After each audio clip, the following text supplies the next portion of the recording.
The Pest and Predator podcast is brought to you by Field Heroes, powered by the Western Grains Research Foundation. Visit fieldheroes.ca to learn how beneficial insects can benefit your farm. Welcome to the Pest and Predator podcast, featuring interviews with entomologists from across the prairies. They've got the latest information on pests that you may encounter in your fields and the beneficial insects that help to control them. This podcast is brought to you by Field Heroes, powered by the Western Grains Research Foundation. Today's guest on the Pest and Predator podcast is Dr. Carol Frost. She's assistant professor in the Department of Renewable Resources at the University of Alberta, and we're talking spiders. Carol, welcome to the Pest and Predator podcast. Thank you for having me. Yeah, I'm looking forward to today's topic. We haven't chatted about spiders yet on the Pest and Predator podcast. And I guess keeping it simple right off the start, are spiders insects? No, they're not. They're related in that all of them have an exoskeleton, which means unlike we have an internal skeleton and a backbone, they have their hard parts on the outside. So in that way, they're related to insects, but they're actually in a different class called Arachnida. And spiders have 8 legs, and they don't have wings, whereas insects have 6 legs, and they usually have wings. Wow. I have to ask you, how did you get into this field? Like, what was the interest in spiders? Oh, well, I've really loved insects and spiders from a young age, and this was partly thanks to when I was young, we had a lot of class pets, which were insects, and so I watched them a lot, and just they're so different from vertebrates and from other animals that I just got intrigued. And then I studied them in university and I found out about the huge diversity of them. There are just so many species. There are as many species of spiders as there are of all vertebrates.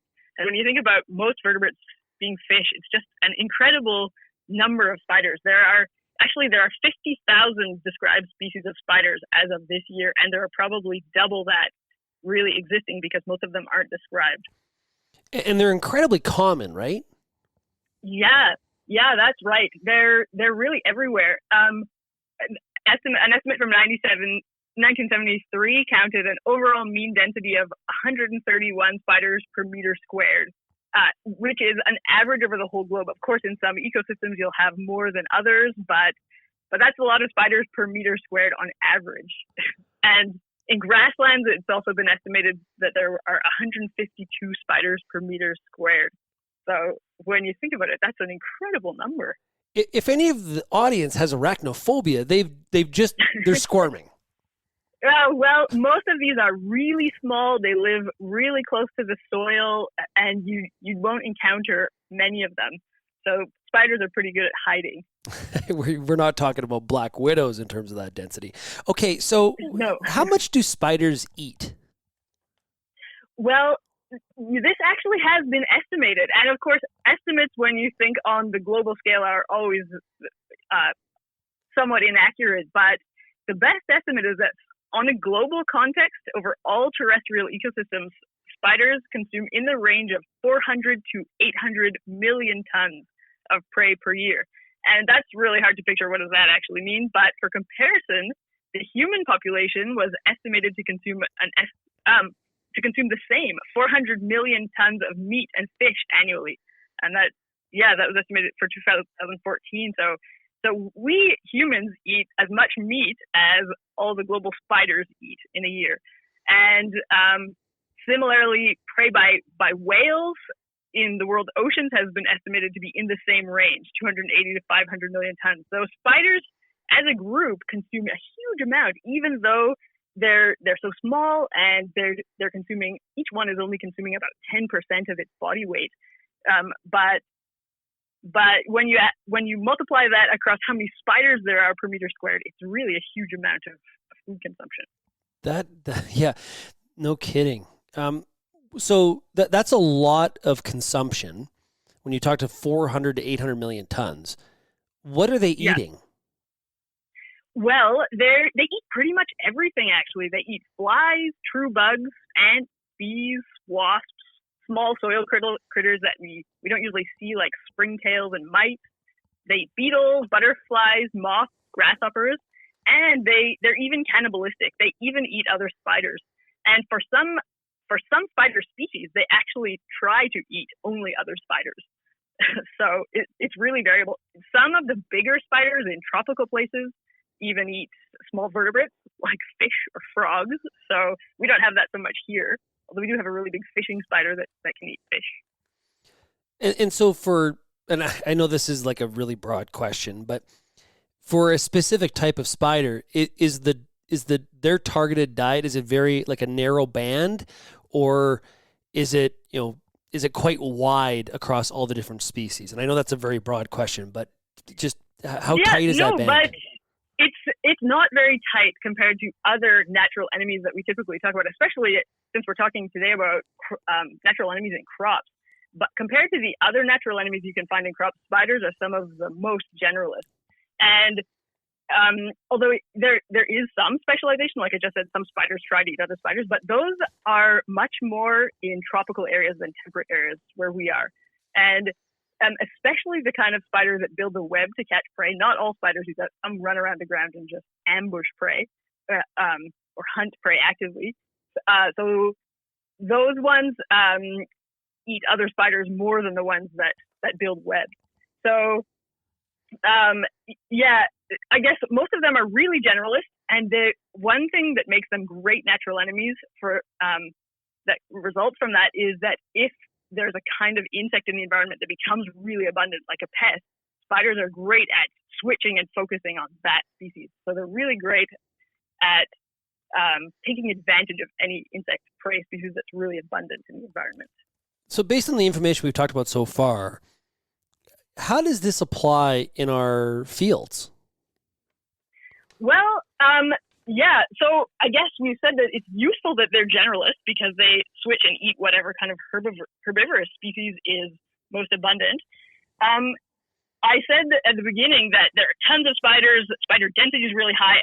Actually, spider density in crops is considerably lower than the average spider densities in a grassland, for example, or a forest, because crops have such a high amount of disturbance. So when we harvest the crop, lots of spiders live up in the foliage rather than on the ground, and for those, they sort of disappear. They find that it's not good habitat year after year, and they don't stay if the crop gets harvested. So, globally estimated, a global estimate for the standing biomass of spiders in annual crops that get harvested every year is 17 milligrams per meter squared, which I know that's hard to picture. What is that in number of spiders? But if you compare that to the estimated biomass of spiders in grasslands, the estimate for crops was 17. The estimate for grasslands is 160 milligrams per meter squared. So it's way higher. It's 10 times higher in grasslands. So this does suggest that if we were able to do things that made crops a better habitat for spiders, we could get way higher spider biomasses in crops, which would be very useful because they eat so much. And because they're capable at living at such high densities in natural habitat in crops. Another thing that's useful about having spiders in crops is that even though some spiders eat each other, experiments and field studies have shown that when you have spiders there versus when you eliminate them, or in cage experiments where you exclude them all and then like remove all the spiders and put a cage and monitor herbivory, there's always less herbivory. Like spiders as a community do a good job of controlling pests. And estimates range from they reduce herbivorous insect populations by 1 to 20%. So in some cases it's low, but where you have a lot of spiders, it can be up to 20%. So it's a lot of reduction in herbivory. And the other thing is that they're great at doing early season consuming of herbivores, whereas some of the other more specialized natural enemies take a while for their populations to build up.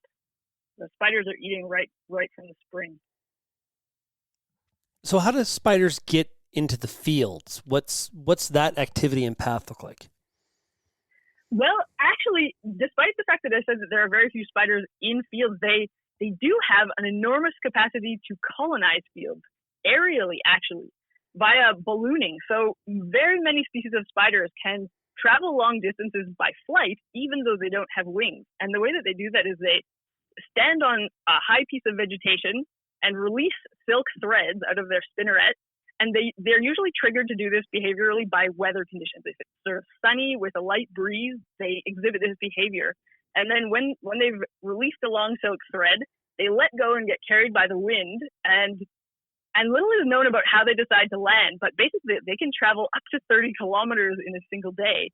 But very often they go shorter distances, like 10 meters or 15 meters. In this way, spiders are great at moving into fields.